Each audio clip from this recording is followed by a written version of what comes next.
What's up, everyone? Octoberz here. Welcome to Nightmare on Sedgwick Avenue, the home of hip hop and horror. And today we have another dope episode. This is season 6, episode 3. Today's guest is Voorhees. He is an engineer, producer, rapper, musician. He does it all. We had a really dope conversation about hip hop and horror and how it's influenced his creative journey. And yeah, check it out. I'll go just right into it. Check out the interview we had. Really dope conversation. And so I kind of wanted to start off the conversation by letting you know, obviously this show is like hip hop and horror, which I think like you're a perfect artist to have as a guest because we can talk about both things. You love those two things. You're in those worlds. And so I kind of wanted to touch base on with you as far as like your name. Obviously, I was kind of like went down the rabbit hole and was trying to like research a little bit about it because I don't like asking like the same questions that you've been asked before. Right. I did see, like Voorhees. Jason Voorhees, obviously, and then you mentioned your dad was kind of like a big influence on that because he kind of like watched horror movies with you and stuff like that. What was like your first like horror movie, like, and what made you fall in love with horror? That's a good question. I think my introduction to horror movies wasn't even a horror movie really, but Beetlejuice. I had that on like a VHS tape, but on the backside, how like VHS tapes, you could record like more than one movie on one tape, and the second half of the tape was Creepshow 2. So I want to say that was really like probably my introduction to seeing anything horror in my household. I'm pretty sure like that's probably the introduction there was Creepshow 2, which is probably why I love anthology movies more than probably any other style of horror film. That's pretty dope. And what kind of drew you to it? Because obviously, like, you're probably like a kid, because I was a kid too when I got introduced to it. And maybe like I always joke around that I shouldn't have been watching them, but I turned out fine. Same. Right? Like, for you, like, what drew you to it? Like after that, because obviously, like, you see it once, and then what kind of kept bringing you to the same genre? Like, what about it that stuck to you? I think there was the aspect of I shouldn't be watching this, you know what I mean? I think that was a big deal, but I think more than anything was there used to be this little mom and pop video store in the corner, like by my house. We'd ride our bikes up there. It was called Video Junction. And Video Junction, we'd go there, and it always just seemed like the cover art on horror movies was more fascinating than like any of the kids, because I was a kid, so like I was still watching like the Ninja Turtles movies and all that kind of stuff. But just looking at the artwork and seeing, how cool something like a Ghoulies would look on the cover, or Ghoulies comes to mind because I just remember seeing that damn little monster in the toilet. That always fascinated me. I don't know why. But it was stuff like that, like the movie artwork. Yeah. Yeah, that is dope that you say that, because I was just talking about that on another podcast, and how we kind of grew up in that era, right? Like the VHS era, like the Blockbuster, Hollywood Video, whatever rental you had in your area. But I thought it was dope because, the artwork, like, you're right, like, it's what stood out. And at least for me, like, they say don't judge a book by its cover, but I would. Because I was like, the Army of Darkness, like, that cover is so badass. Like, that's why I picked it. And I ended up watching it, and my dad was like, what the fuck did you pick? But I was like, hey, you let me pick, so that's on me. But it's just really dope, like you said, the artwork. And, like, I don't think this generation will ever, like, understand that. Like, everything's just, it's not physical anymore. Everything's just, like, streaming. You don't have like a physical thing in front of you, so that's really cool that you bring that up.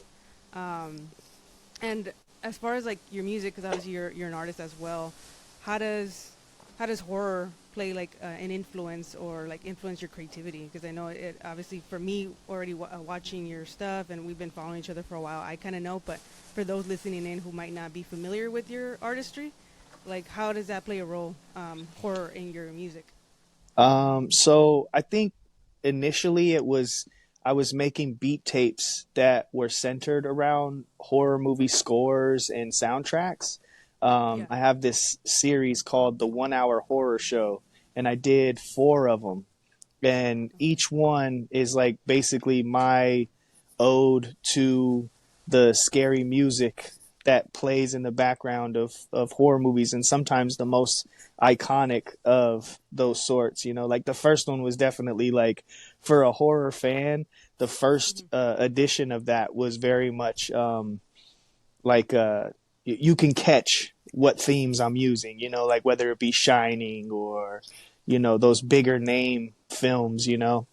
Yeah. By the time I got to like the 3rd edition of it, I wasn't doing so much sampling of iconic stuff. I was going more into like, how would I score a horror movie? Like, what would I come up with as far as the sonics that play, you know, in the background of scary movies? And then also like creating these like remixes where I take like an acapella from like, hold on a second. There's a plane flying over. No worries. Sorry.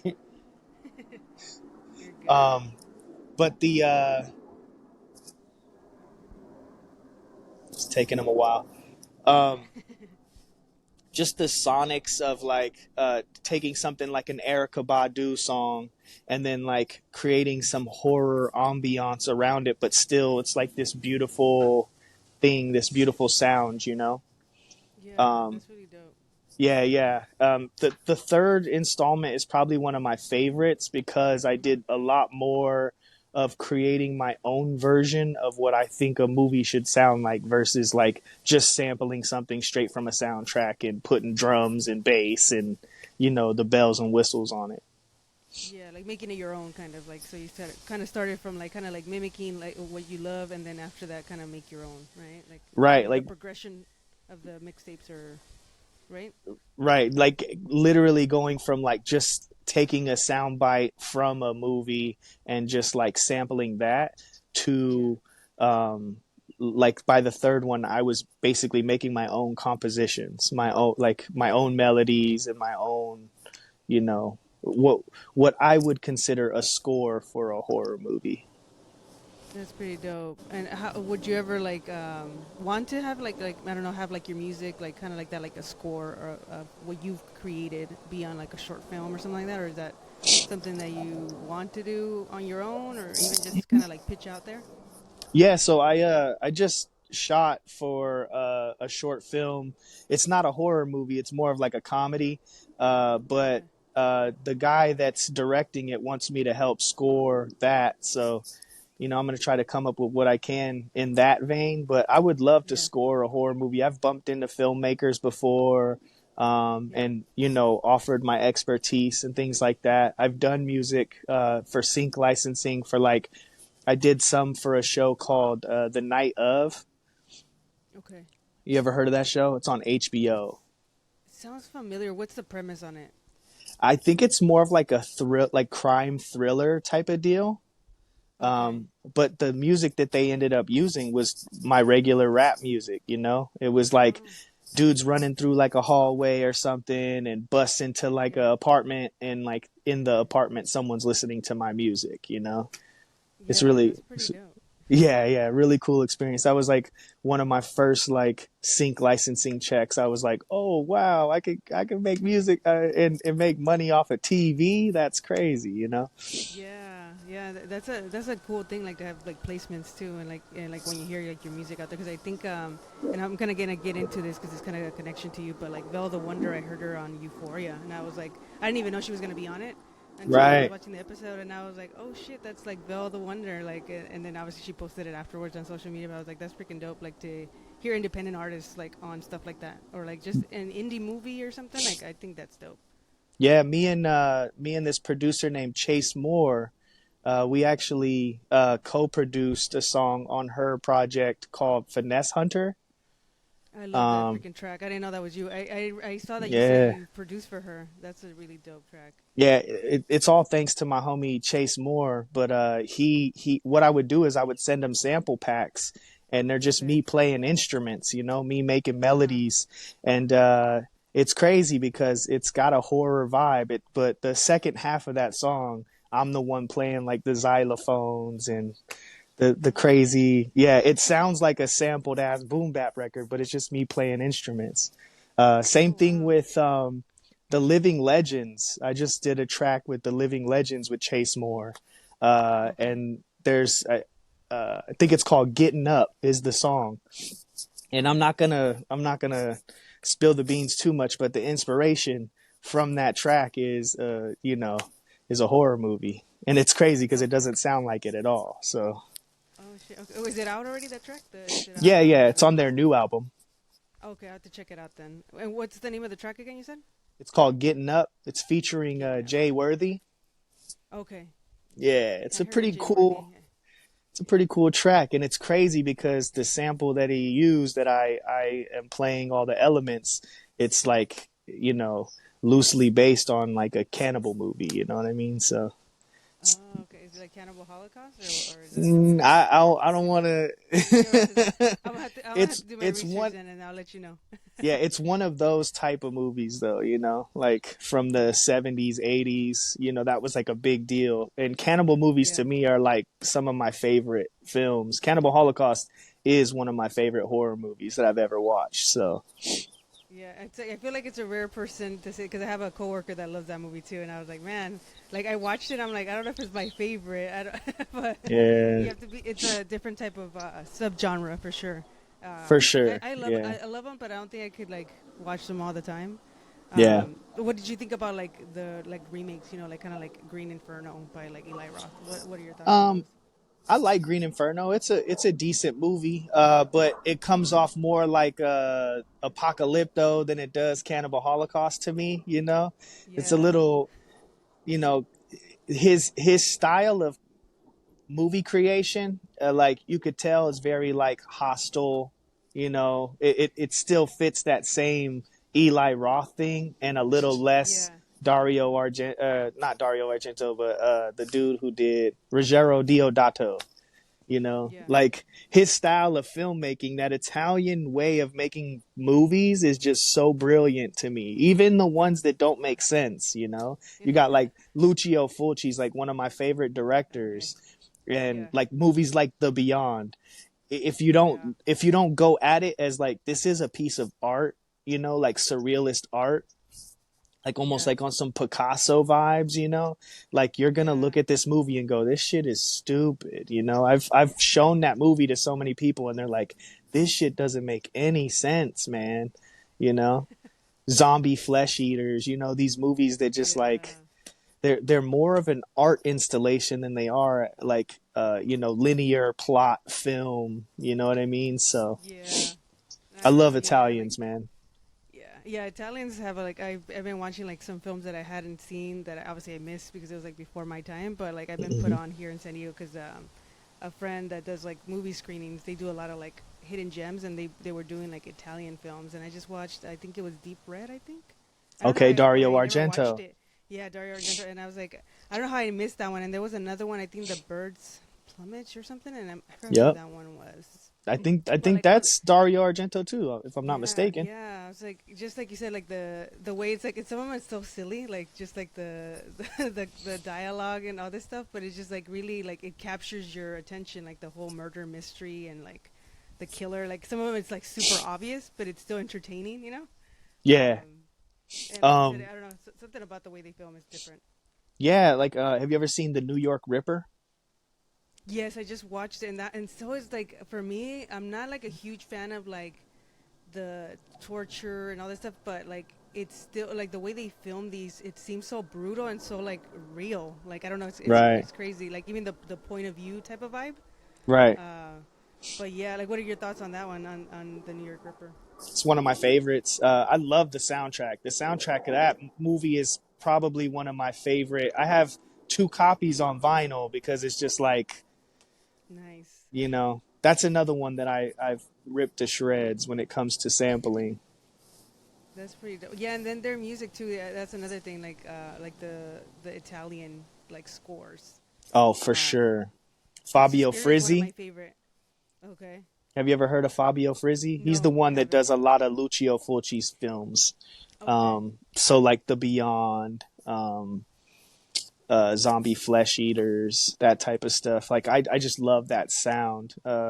Dario Argento with Goblin. You know, Yeah, Goblin Goblin. I always was gonna say makes the Suspiria. Yeah, that's yeah like my favorite. insane. It sounds so cool to me. Like I don't know. Italians do it better. I don't know. Yeah. Yeah, something about the way they do their stuff is like it's iconic to me. But yeah, what other like what other influences have has like horror played in your music besides like that? Like obviously like the scoring part, but like as far as you as an artist, 'cause I know you know your artist name is Trade Voorhees and Yeah, yeah. Jason Voorhees. Like why Jason Voorhees or like why that one? Why did he stand out to you? That's a good question. It wasn't like Jason is my favorite character. I mean, I feel like I've grown an affinity towards him over the years, you know.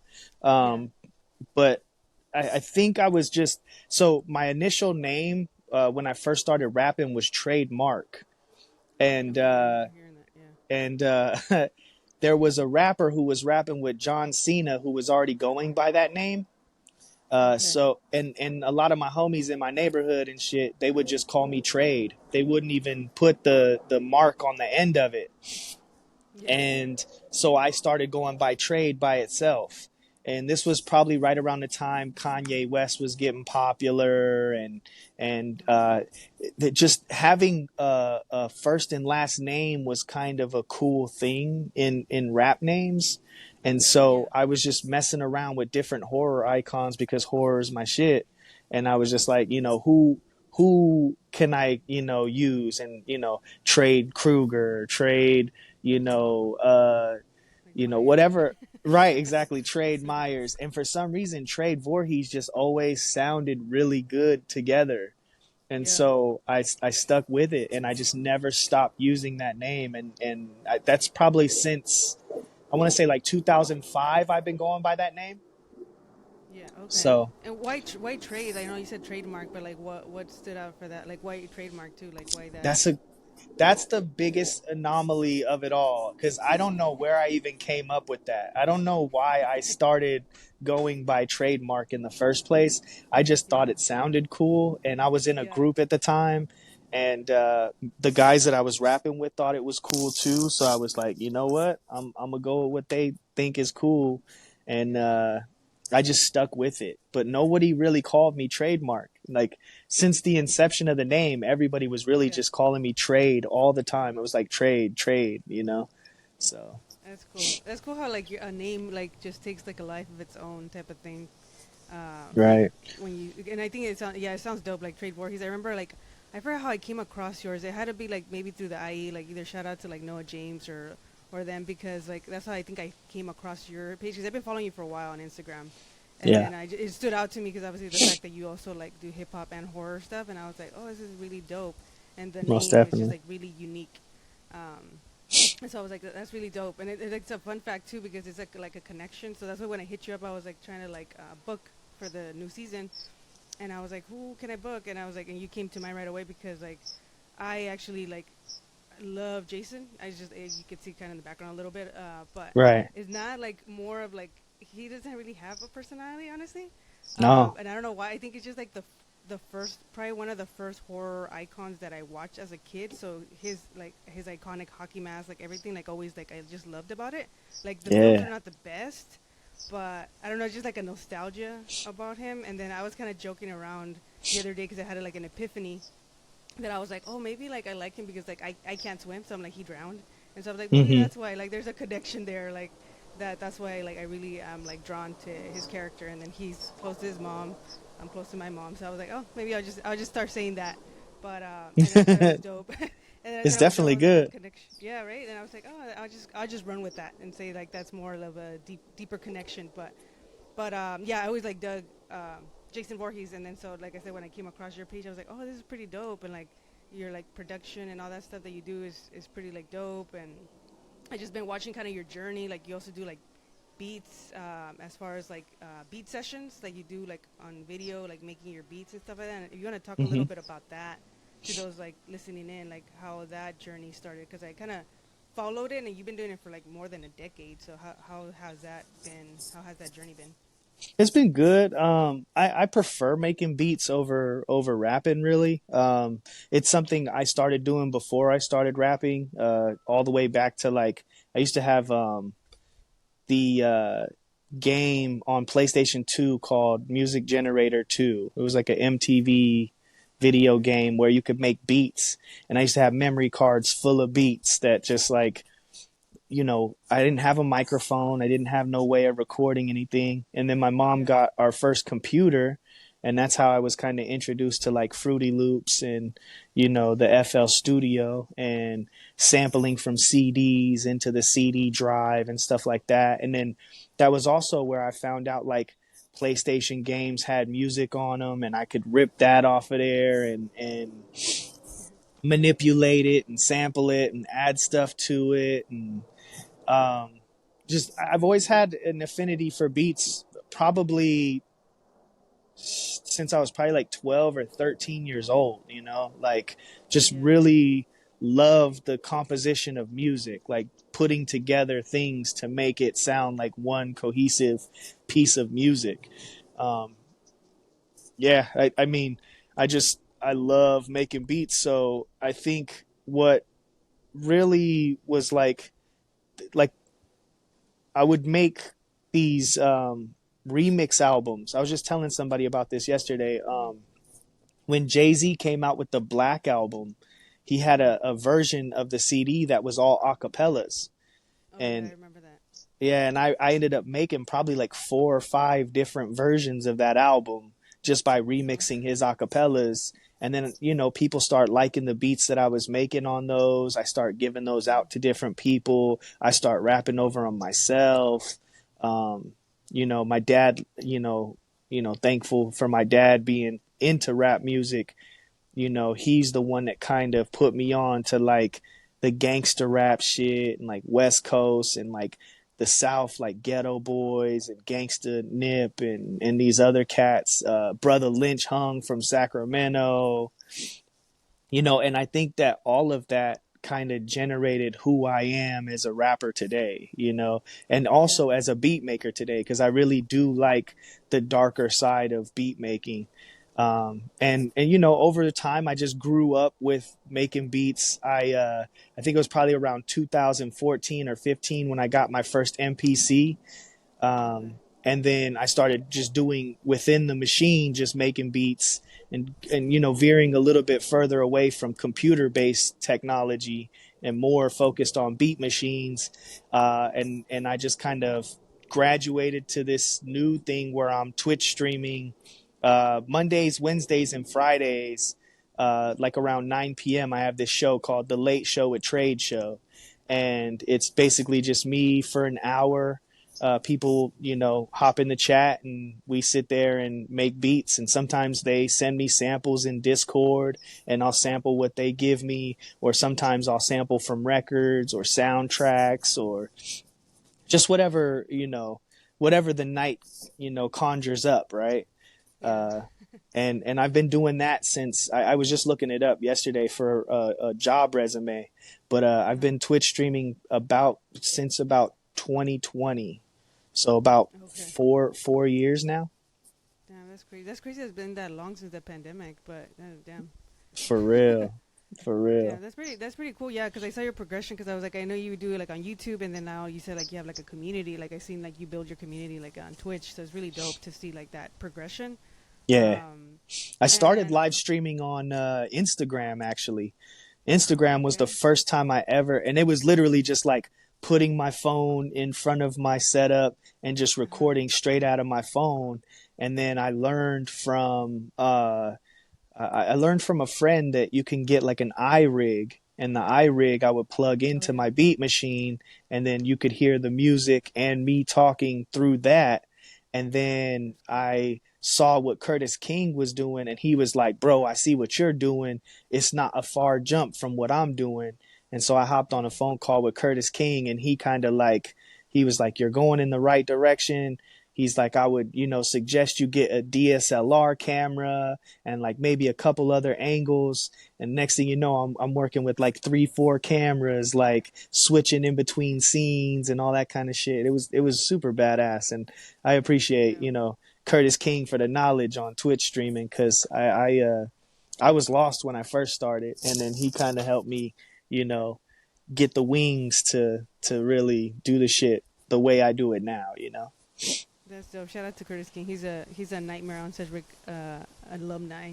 He's been here Nice. before. That's But yeah, he's a tight. really dope dude. Yeah, and like I love that he doesn't gatekeep. He like shares knowledge, so that's really dope. Oh, yeah, he's always been the dopest since, like, I want to say I learned about Curtis King back in like the 2010s where he did, I don't know if you remember this, but he did like a tape called Snick at Night. Have you ever No, heard of no, that? no, no. So old. It's like it really, really early beginnings of well, my understanding of who him and like Noah James and like the IE scene. Those Yeah, two dudes were like the first ones I ever worked with or like reached out to, if you will. yeah, that's really dope. Hell yeah. What do you use as far as like I'm over here trying to like nerd out on like the camera, like the multi cameras. Like, what do you use to switch stuff around uh, from like one Um, angle to the other? so I have a DSLR camera. It's like a Sony like A6100 or something like that with like a Yeah, 35 millimeter lens, which kind of gets like a similar shot to what I look like right now. It's yeah. kind of like really close up in my face. And then I Mm-hmm. use a webcam overhead to like over the top of my beat machine so that it looks Yeah. like it's like right on top of my beat machine.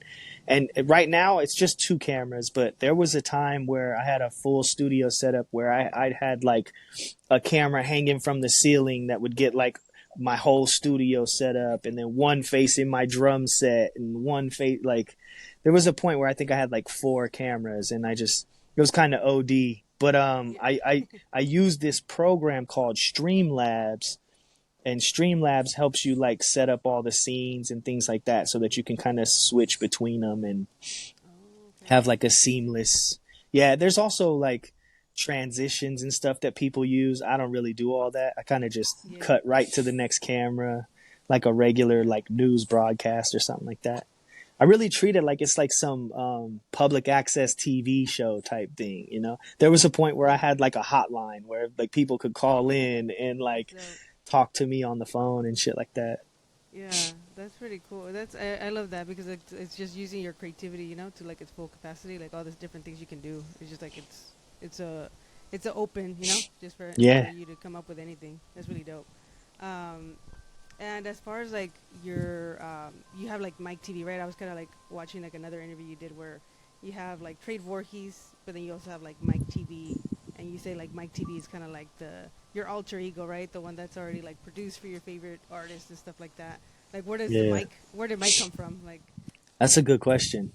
So my initials, Trade Voorhees, is TV, right? yeah, And I've always been like a TV kid. I always grew up yeah, as like a kid. My parents would stick me in front of a TV and I just sit there and watch it while they, do what 20-year-olds do. You know what I'm saying? 20 yeah, something year olds do. And, I grew up on a lot of television, so like shows like Tales from the Dark Side and Monsters and Twilight Zone and Outer Limits, and yeah. again, probably why I love anthology horror more Anthologies. than anything else.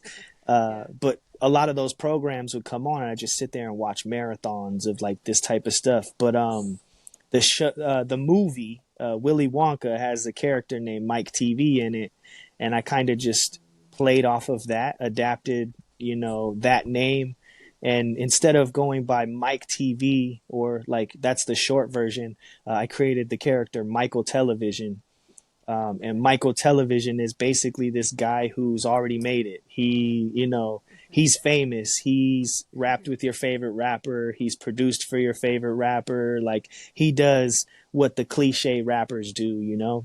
Okay, Whereas cool. Trade Voorhees is more of the down on the luck, more homegrown version, if you will. He's a little Yeah, more sound. And also the Trade Voorhees character is more the horror movie guy, whereas like for instance, I had this tape I did called uh, Science of Sleep, and there's these two songs that are back to back called Lady Killer. And the first Lady Killer sounds like a horror movie, like I'm describing some horror movie scene, right? okay. And then the second half is like the metaphor for being a lady killer would be like a guy who's just like a ladies man, you know? And Yeah. so like Trade Voorhees is the tie him up, throw him in a trunk, scary shit. And then you fast forward to this second song, and Michael Television is just like this ladies love or you know, ladies love Michael Television kind of attitude. Okay, that's pretty dope. Yeah, yeah. That's cool. I like how you kind of use actually like movie. It's like a cinematic type of thing, like with your artistry. Like I just from talking to you right now and like telling me all these things. I don't know if you Hmm. see that like now, like looking from, or if it's intentional, but Oh, I for see that sure. a lot, right? Yeah, so I have a series called Saturday the 14th that a big deal for me was to change the stigma of what Friday the 13th means to people. I wanted it to be celebrated. So my thought Yeah, process was if I put out this mixtape called Saturday the 14th and drop it every Saturday the 14th, people will be looking forward to Friday the 13th. And it became kind of a holiday in my world, and the people who like really mess with my music. A lot of yeah, times, you know, on Friday the 13th, people are like, it's trade day, you know, time to listen to Saturday the 14th all day until he drops the new one, you know? And I've done yeah. 10 of those projects. That's pretty dope. Yeah, I Yeah. was gonna ask you about that too because I saw that that's kind of like your mantra, like treat every day like it's a Saturday. Yeah. And I was gonna ask you about that too because, I mean, we can even go deeper. Like I don't know if this is what you thought, but at least when I hear that, I'm like also like, because we were talking about like me and my sister about how people just look forward to the weekend, especially if you work like a 9 to 5, and it's kind of sad like to think that you're like, oh, you're just looking for that last like those 2 days that you get out of the week when you should be like every day should feel like that, not just that those specific days. So I don't know if that's Yeah. kind of what came like from it for you, or what's the meaning for your mantra? That you're right on the money. It's really just like treating every day like that day that comes up after, you know, everybody treats Friday night like it's the biggest, you know, and then Monday comes around and everybody hates life, right? Yeah, But exactly. like, and especially in Vegas culture, like any day could be your Monday, just like any day could be your Friday. You know, a lot of people work odd jobs that, you know, it's not a Monday through Friday bank hours kind of situation. So Yeah, I kind of was just like, don't hate on Mondays. Look at Monday like it could be your Saturday, you know, and exactly. Saturday the 14th also it plays on that as well. Just celebrating every day versus not celebrating, you know, the weekdays because you got to go to work, you know. Yeah, I love that. Yeah, it was crazy because I saw that when I was kind of researching you. Like I saw that on your Instagram bio, and it was Yeah, crazy because literally I just had that conversation with my sister like a couple days before, and we're like, oh yeah, I totally agree with that because yeah. Who says you it's can't turn up on a Monday? You know. right. Yeah, yeah, and you can do so many things. Like it's also like I feel like for people like you start following your dreams type of thing, at least for me too, like on a deeper level, like I kind of like even to add like a deeper depth to that, what you say, like treat it like like it's every day like it's a Saturday, because also like wasting your potential. Like you could be doing, like a lot of people put an excuse like, oh, I can't do it because I got to do this week, which I know everybody has different things going on in their lives. You might have kids, you might have all these other responsibilities, but at the same time, like you should go for it. Like don't just because it's a Monday or something, you're like, I can't do it today. Like I'm gonna put no, it treat off every day like until Saturday or whatever. You know, exactly, nah, do it. Do it right now. You know what I exactly, mean? It's gonna make your life happier if you treat every day exactly. like it's a weekend versus only treating the week. You're gonna feel like you only have 2 days to do shit when you could be doing shit every Exactly. day. Yep, exactly. Yeah. So I love that message, and I stand behind it. So Thank you. I wanted to shout you out for that for sure because I thought that was really dope. Um, Much and then appreciated. and before we get out of here, I kind of want to ask like there's kind of like a little like trivia at the end, but I also want to end it with these kind Okay. of questions that I wanted to start doing something different for this season, Okay. and so I kind of wanted to ask like some a hip hop question and then some horror questions. So on the Gotcha. hip hop side, I kind of wanted to ask like if you could listen to a hip hop album or maybe a song for the first time all over again, which either album or which rap song would it be and why? Damn, that's crazy. That's a good ass question. Damn. Um. Damn.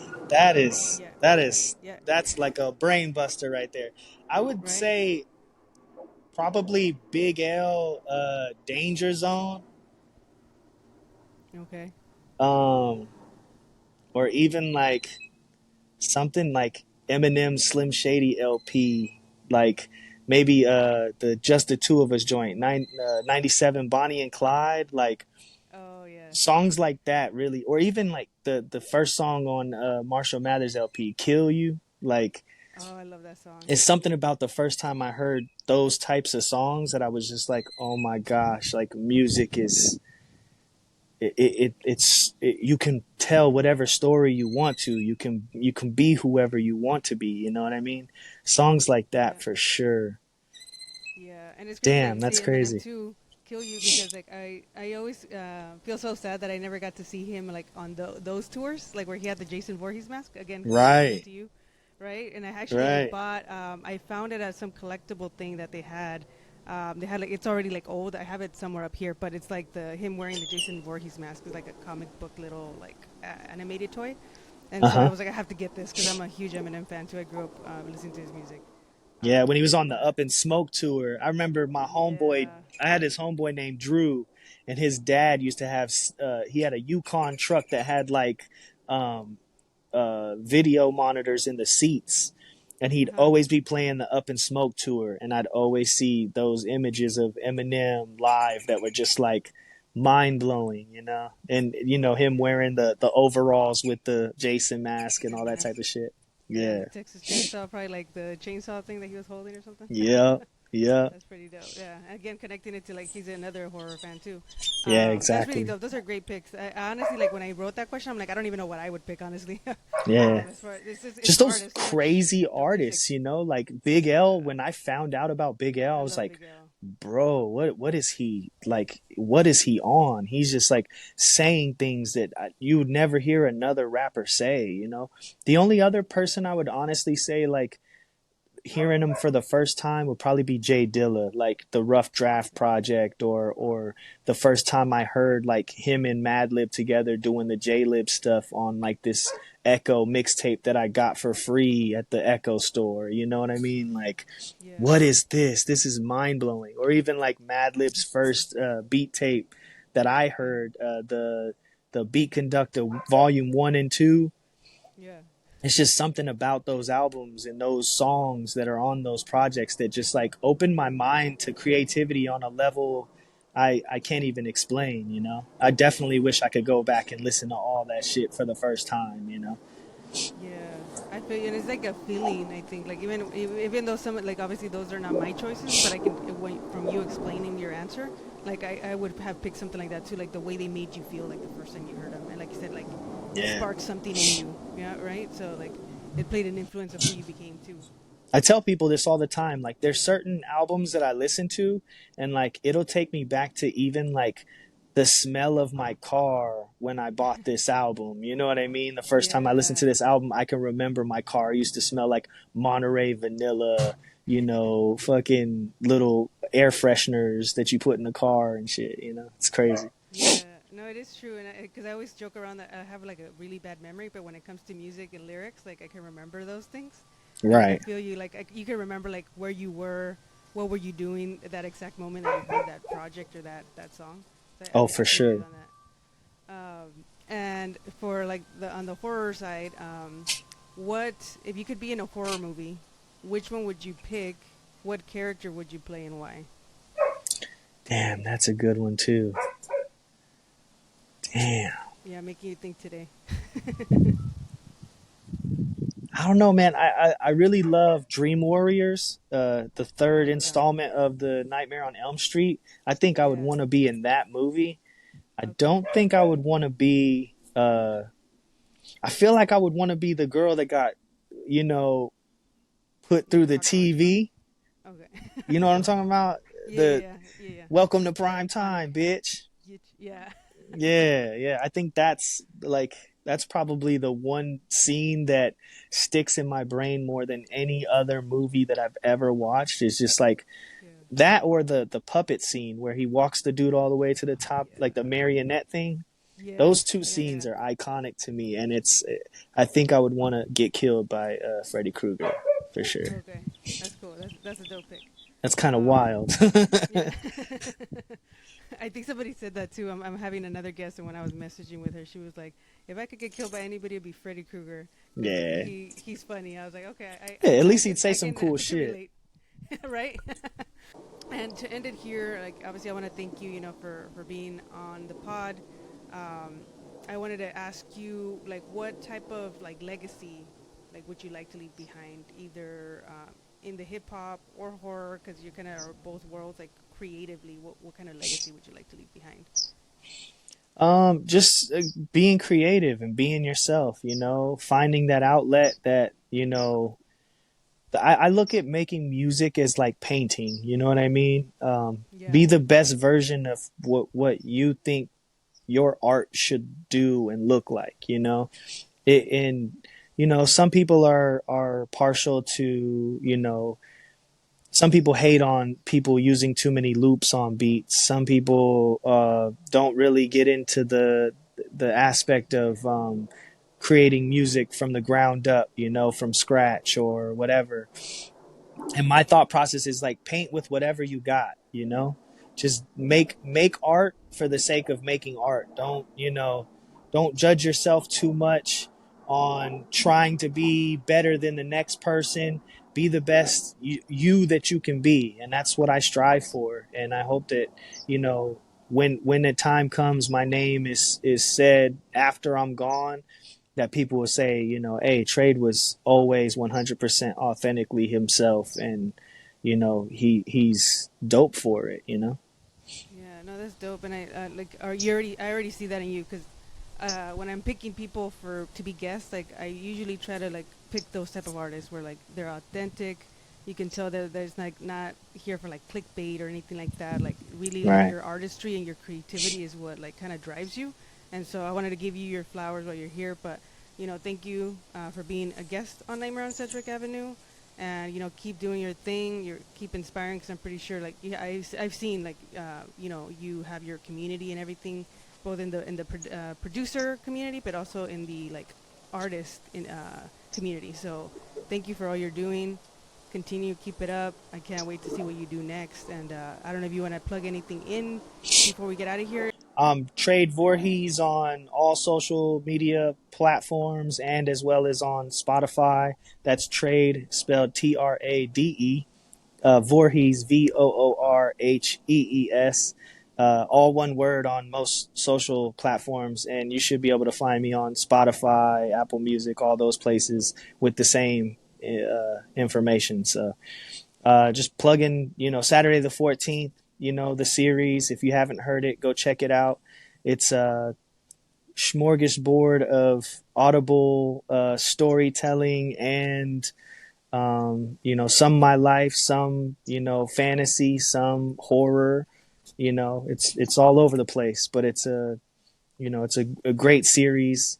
I'm thankful to be able to made it with a lot of my friends and family and people that I've been working on music with for a long time. Aside from that, go check out the 1 hour horror show.